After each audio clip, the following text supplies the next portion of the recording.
C'est pas pour ça que lorsqu'ils travaillent, ils ne sont pas efficaces. Mais c'est les personnes qui aiment profiter de la vie. C'est-à-dire que quand c'est les vacances, ils vont en vacances. Contrairement par exemple, aux personnes de l'Europe du Nord ou d'autres pays contrées de l'Europe, si on prend que l'Europe, il y a moins de vacances. Alors qu'en France, quand il y a les vacances, les Français prennent leurs vacances. Ils s'en vont, ils font la coupure, ils arrêtent.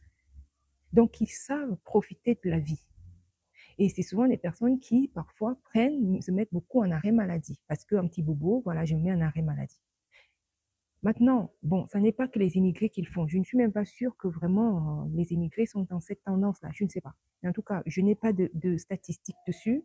Mais globalement, de ce que je sais, c'est que le peuple français aime bien prendre ses vacances. Quand un Français a ses vacances, il prend ses vacances. Hein. Ah, ça, c'est sûr. Hein. Il n'y a même pas à badiner avec ses vacances. Ça, c'est sûr et certain. Continuons à l'écouter. La seule personne qui peut garantir votre après du travail, c'est vous.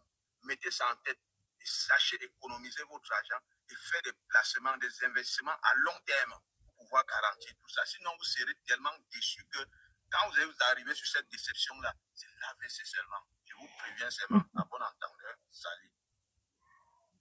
Ok, bon, c'est vrai. Il a raison. Complètement. Complètement. Moi, je dis souvent que la retraite que tu auras demain, c'est toi qui la garantis aujourd'hui.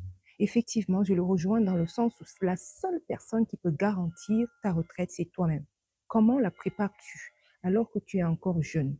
Si tu as 20 ans, est-ce que tu te dis, voilà, j'aurai ma retraite quand j'aurai 60 ans? Tu commences à travailler à 20 ans.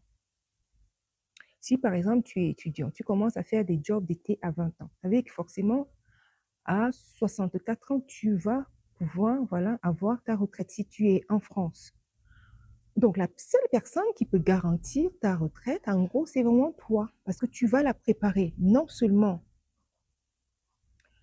financièrement, tu la prépares physiquement, c'est-à-dire tu la prépares socialement, c'est-à-dire tu t'entoures de bonnes personnes, de bonnes amitiés, tu t'entoures de la famille, enfin la famille, j'allais dire de la bonne famille. Non, on ne peut malheureusement pas choisir que sa famille, même si parmi, dans ta famille, il y a des gens que tu t'entendras un petit peu moins avec qu'avec d'autres, bien sûr, que tu t'entoures familialement.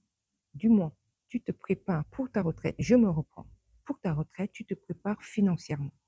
Tu te prépares familialement. Tu te prépares socialement. Tu te prépares. Et quand je dis financièrement, c'est aussi matériellement. Tu te prépares